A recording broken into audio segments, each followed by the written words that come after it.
Australia and India have played many wonderful test matches and series, but possibly none more than the 2001 series in India.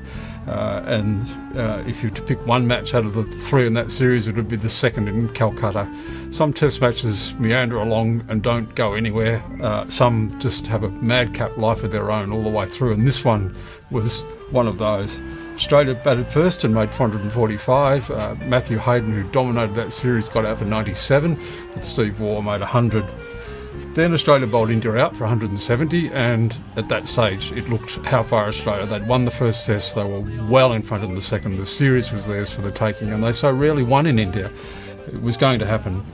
But India in its second innings made, and I have to refer to my notes here because it was such a gargantuan score, 7 for 657 declared. That was despite being 3 for 115 when Tendulkar got out. Laxman made 281, Dravid made 180. They batted all through the fourth day of the test match. They put India in front in the game, but still from that point Australia should at least have drawn the match, you would think. But on the last day, demoralised Australia was bowled out for 212. Harbhajan Singh, the off-spinner we love to hate, took 6 wickets to add to his 7 in the first innings to make 13 for the match, and he took a bundle more in the last test. Adam Gilchrist, one of the great Australian batsman keepers ever, Australia's greatest batsman keeper ever, made his second duck of the match, and suddenly Australia had lost the unlosable test match. That left them at 1-1 in the series. Another close and fascinating tussle ensued in Chennai in the last test, but India won that and all of a sudden had won the series. And again, Australia had lost in India and came away from that series wondering how. Australia was the dominant team in world cricket at this time, but had this blank on its record on the subcontinent, and particularly in India. Hadn't won there for so long. This appeared to be the team and the time.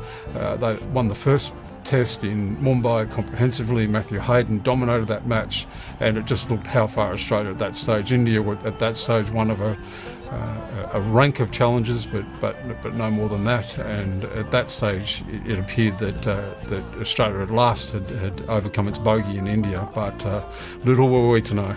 There's two aspects to Australia's doubtful record in India. One was that for a long time Australia didn't play there very much, but they also, many Australian teams struggled to deal with the conditions, with the environment, with the heat, with the food, with the cultural shock, and it took a concerted effort on behalf of Cricket Australia, and particularly Australia's captain at this time, Steve Waugh, to turn around Australia's thinking about playing in India.